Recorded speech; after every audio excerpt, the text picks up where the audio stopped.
Good morning. I'm Ken Biberai, and welcome to Coffee with Ken, a thought leadership series at the nexus of business and politics. Today's topic is growing wealth through ownership in America, and we're joined by Pete Stavros.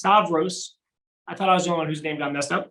Founder of Ownership Works and the co-head of private equity at KKR. Great to see you, Pete. How are you? I'm well. Great to see you. Well, I mean, it's so exciting to kind of, have you on. It's so timely to talk about Ownership Works. But what's so fascinating to me is you wear two hats, right? You're the founder of Ownership Works and you're at KKR. How are you juggling this? No, not sleeping that much. So it's a lot of nights and weekends on the Ownership Works stuff. We've got now about a dozen people in the nonprofit. So every day it's getting easier and more support. And as you know, we've got a brilliant woman, Annalisa Miller, running it. So getting stronger all the time. That's great. Now, what's the funniest thing about seeing Ownership Works get created and the mission and the mantra is you then take a step back and you see who founded it. And I don't think it's a natural for people to think that the co-head of private equity at KKR would be the person creating an organization that's looking to expand ownership in America. And I think to really understand that, you have to really understand your background and where you came from and your family. Can you tell everyone a little bit about how this all started and why you're the face of this exciting movement? So my dad was a construction worker in suburban Chicago, spent 45 years operating a road grader, and did not begrudge, being a construction worker. Actually loved his job. But the two things he did not love were earning an hourly wage and having a hard time at 15 bucks an hour building wealth. And then that same hourly wage, if that's the only way that you're paid, there's a big misalignment of incentives because you want more hours and your employer wants fewer hours. And so my dad's dream was always profit sharing or ownership or some form of alignment that would also allow for wealth creation for workers. So that's really where the passion comes from, is from my dad and my background. And then when I became an investor 20 some years ago, the first thing I happened to work on was the sale of a company, this company called Clark Schwabel, that semiconductor industry. And when we sold it, what I worked on, I was an analyst at this firm. I worked on making sure the funds got to the right people when we sold. And what was interesting about that was when you were confirming wire transfers, the deeper you got into the organization, the more emotionally moved the people were, even though the dollars were dramatically smaller than at the top. And so that was a moment of, wow, what could you unleash inside of a company if you were to share ownership broadly? Then anyway, I just carried that through really my professional career. So I worked on an ESOP after that. And then in business school, I was able to study broad-based ownership in ESOPs. And then at KKR about 12 years ago, had an opportunity to start experimenting with non-ESOP ways of sharing ownership broadly. So talk a little bit about it. I mean, I think this is from like 2002. I mean, pretty exciting and fun read, but talk about how ESOPs started, how things changed through the late 80s, and then how it kind of created this opportunity to rethink how it's done and what worked and didn't work from your kind of thought leadership, educational kind of growth in this space. Yeah, you're kind to say that paper is a fun read. That is definitely not a fun read. It's an interesting read indeed. So ESOPs were started in the 1974 ERISA Act. Yeah. And the idea was, could the government incentivize companies to share ownership broadly? And so what they set up was a tax structure where if you basically share the entirety of the common ownership with workers, so not like 10% or 5% or 50%, but all of the common equity with workers, and you allowed companies to then have a huge tax break, which is to basically pay no income taxes, could you get more worker ownership? So this really took off in the 70s and 80s. And over time, some challenges have cropped up that have really impeded ESOP growth, and is one of the reasons why ESOPs are unfortunately in decline. I'm a big fan of ESOPs, but they have been declining. And the reasons are, number one, the Department of Labor has found some challenges with some of the transactions that have been done. They've been abusive. They've basically overcharged employees for the equity. And it's always the small minority that kind of ruins something good, right? So these transactions, I think, have taken some of the wind out of the sails. Some of the complexity of how you structure these things and how long it takes is significant. It's hard to compete if you're the employees trying to buy a business or an ESOP it's very hard to compete in an auction process.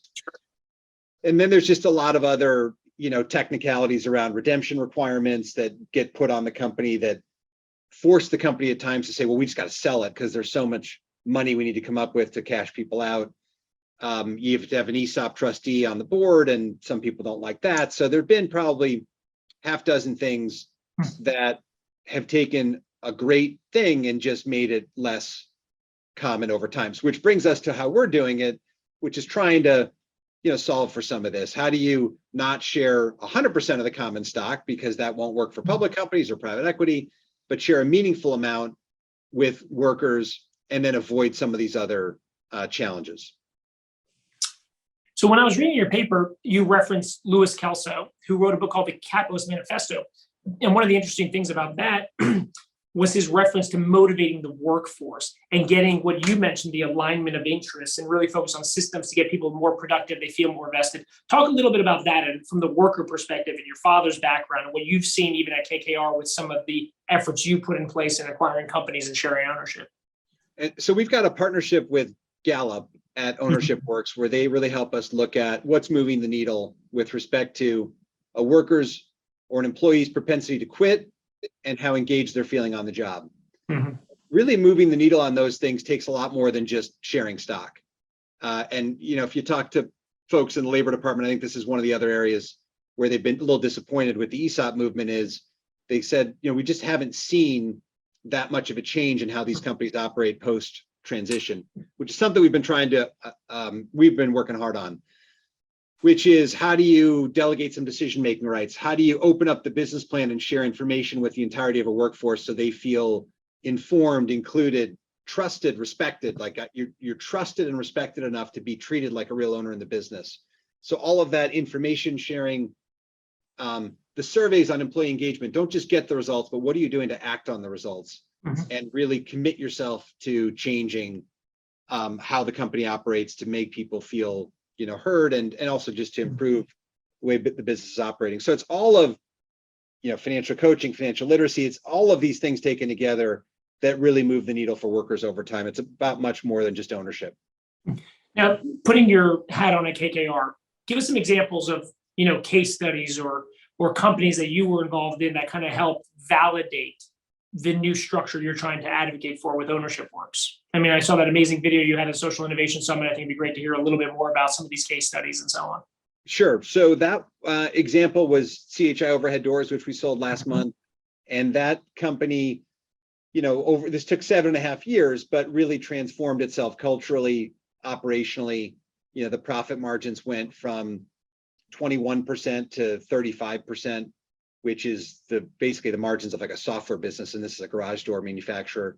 And the way we got there was a different level of engagement by the workforce, and it was a lot of little things that they did over those 7.5 years that drove the outcome. So it was reducing scrap, improving productivity, improving route efficiency of the deliveries, reducing inventories, collecting our accounts receivable faster, improving as a part of that return on capital. There was just a million things that happened that added up to something big.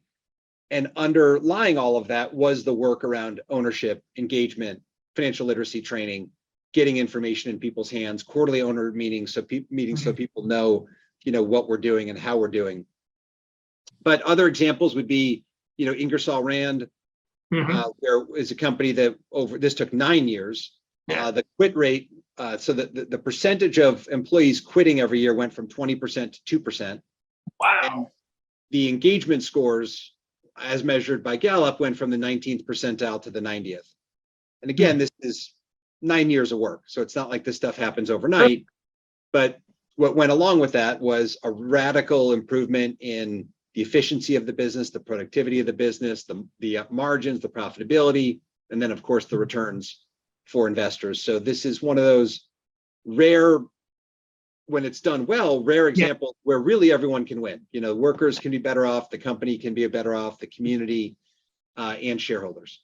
And some of the ancillary benefits to the employees too, like worker conditions, worker protections, worker rights, right? Like some of the investments that maybe you wouldn't make if ownership or wasn't kind of passed on to the employees as well, I assume, right? That's right. Yeah. So one of the programs we started years ago was at each of our industrial companies, we set aside $1 million a year for, it's not always $1 million, it's a percentage of profitability. So let's round numbers, call it $1 million, where the employees would be coming up with ideas on how to spend it, would be deciding where that money goes. And our only requirement would be that it has to improve the work environment. We're not looking for ideas on faster machinery or productivity, but it was things around like health and wellness, on-site health clinic, cafeteria with healthy food options, new break rooms, air conditioning in a manufacturing facility. I've been in my fair share of industrial sites, and it's shocking when you realize like there's no HVAC. Exactly. Yeah, insane. They're mostly uninsulated, unconditioned spaces. So all of that stuff, again, taken together, is where the magic is. If you can do it. So I bet there's a big learning curve on getting workers to trust ownership, to trust a corporation, to understand how the equity plays. We had a coffee conversation 2 weeks ago that we hosted with Barclays, and one of the speakers talked about how they would try to incentivize people to participate in 401ks, and they had to opt out, like you were mandatory in 401ks, and like half the people would opt out. And just like general financial literacy, like what an uphill curve this must be. Talk a little bit about the spectrum of this, just financial literacy, getting buy-in, the work it takes to even get people to participate and understand what you're trying to do. It's super hard. And as I said, it takes a long time. Yeah. Day one, you roll it out and the reactions range from, I don't understand it, to I don't believe it. I've read the newspapers on private equity or, What's the trick? No way this is going to happen. Yeah. So it's a journey. It's getting back to that trust and respect and transparently making decisions, sharing information, and some of it's uncomfortable. If the CEO puts up the financials for a given month or quarter, and or let's say for a year, revenue's up 12%, but wages are up only 5%. Somebody in the manufacturing plant says, "Hey, that's not fair," or somebody in the manufacturing plant says, "Oh my God, I didn't know we were making $200 million of profit. It's unethical that I make $25 an hour." So it's there. What comes with this are the CEO and the leadership team need to be willing to engage and talk through things. And all this stuff is hard and takes time. And the buy-in only comes from seeing the leadership team keep commitment. So back to those engagement surveys, what you need is the leadership team to say, first of all, here's the results, like transparently, here's what we heard. Here are the big issues. And then second of all, commit yourself to change. So you're going to see changes on these 3 things in the next 6 to 9 months. Yeah. And that repeat cycle of getting feedback, acting on it, Gallup would tell you is the most important thing to driving engagement. Fascinating. Now, taking a step back, this is a massive issue in this country, just the economic disparity, income inequality. You've talked a lot that the only way to really address this is through wealth creation. Scope the problem for folks, and how do you feel that this model can really move the needle? And talk about the diversity angle too, the racial inequality gaps, and so on. Yeah. Well, so the things that we're trying to affect with this are, one, the lack of wealth at the bottom. So if you read Thomas Piketty's book Capital, every developed society, the bottom 50% have 5% or fewer of or less of the assets, and that's certainly true in the U.S. And when it comes to the big disparity, it's in stock ownership. So that's the biggest driver of inequality by a mile. And by no stretch am I saying if we do this, we're solving our problems. This is one small step in a positive direction. If we can get a wealth building tool in the hands of people who have been deprived that tool. Racial equity, today what we've got in the economy is mostly white men at the tops of organizations, which is where most of the ownership goes. So, what we hear from the Black community is, as an example, but I'd say the same thing about the Hispanic community, there's a gender issue here, is if you can share ownership broadly and deeply inside of a company, you can make a difference. Of course we want more Black, Hispanic, female CEOs and leadership teams, but for right now, let's just give everyone a shot at building some wealth. So there's a racial equity opportunity here. There's an employee engagement opportunity. Back to Gallup, they estimate 70% of Americans are unengaged on the job. Of that 70%, 15 to 20% at a typical company are actively disengaged, meaning they're throwing wrenches in the machines. They hate the company so much. So ownership is a way to restart the conversation and to then have the foundation to build a different kind of culture. Mhm. And then lastly, financial literacy, the Treasury Department, they run surveys that estimate 2/3 of Americans are financially illiterate. So this is not a poor person's problem. This is a big problem. And the challenge with solving it is few people will engage when you offer, in our experience, when you offer financial literacy training, we'll get like 3 out of 100 to take us up on it. And so what we found is ownership, and particularly payouts on the ownership, are moments where you can really take that 3% to 50% and really move the needle on people's desire to engage on financial coaching. Because one of the reasons when you really try and dig into why are people not doing it, one of it is I have no assets. What are we going to talk about? I already know I have debt. I know I have problems. I don't want to engage. But if you give stock, it's a reason to engage. So all of those things, lack of wealth in the bottom half of the country, racial inequities, employee engagement, financial literacy, all of those things can be impacted by this. Yeah. And a key element of this is you're not asking the employees to pay for the equity, right? Like talk about the significance of that and how the mechanics of what you're advocating for works. I appreciate you mentioning that because I often forget. Because sometimes it caught me as like a very specific thing that if, usually you need skin in the game, right? And that skin in the game is usually putting up some money, which I imagine would make it dramatically harder to even persuade people when you're only getting 50% and you're offering it for free, basically. Exactly. So this is really important. I mean, if you go back, some of the reactions you get from folks are exactly this of like, hey, what we don't need is to push risk onto workers. And if some of the other challenges with ESOPs over time, and I think some of this has been unfair criticism, people will point to United Airlines and Tribune Publishing and ESOPs that went bankrupt and say, look what happened to those folks. They lost their jobs and they lost their retirement. This is not about pushing risk onto workers. So this must be a free benefit. They cannot be asked to pay for it. Anyone making less than $100,000 cannot be asked to invest. It cannot be a trade for wages or wage increases or 401k match. And that's really important. That the way the company needs to get paid back is not by here's some stock, we're taking back something else. It needs to be here's some stock and we're going to change the culture. And we're going to work together to make this company stronger, more efficient. We're going to change the way we operate together. That's where you got to get the payback. Fascinating. So talk about this moment in time. We're coming out of a pandemic, coming out after the incredibly challenging moment of the murder of George Floyd. Trust in government and corporations, not very high. Why is now the time for you to launch Ownership Works? Well, if you look at that Edelman Trust Barometer, really the only institution in the country that is both trusted and respected is business, which is shocking. If you look at nonprofits, government, all of the other media's on there. Thank you. No one else has the standing with the public to do anything. So, it's sad, but I feel like business actually, against all odds, has the moral standing and the respect to make something happen here. So it's going to be a long road, but we've got, some really interesting supporters around the table at Ownership Works. And I think we've got, a good amount of momentum. We need a lot more, but I think this is something that really has legs and could go somewhere. Yeah. Well, when we mentioned this before we went live, but when I was in grad school, the one thing that I really took away from grad school was that any major policy challenge will get solved at the nexus of the public, private, and nonprofit sectors where they intersect in that Venn diagram.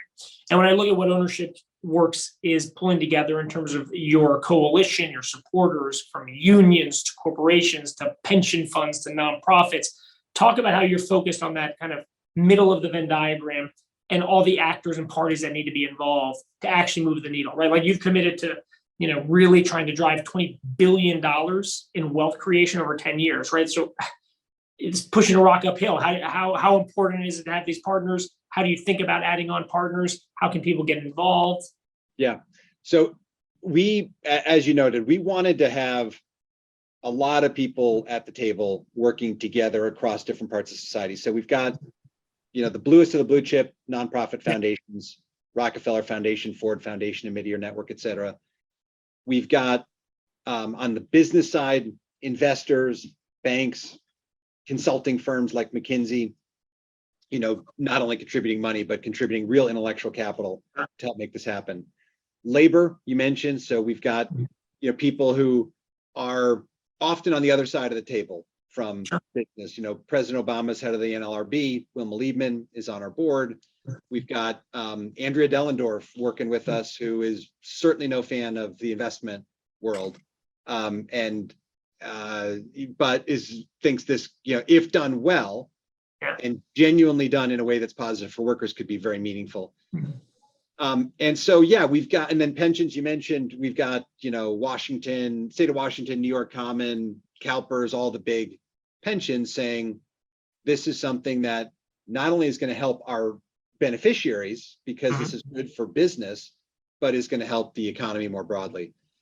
And the reason all this matters is credibility. So people see this is not some marketing thing for business. This is a genuine effort across society to make this work.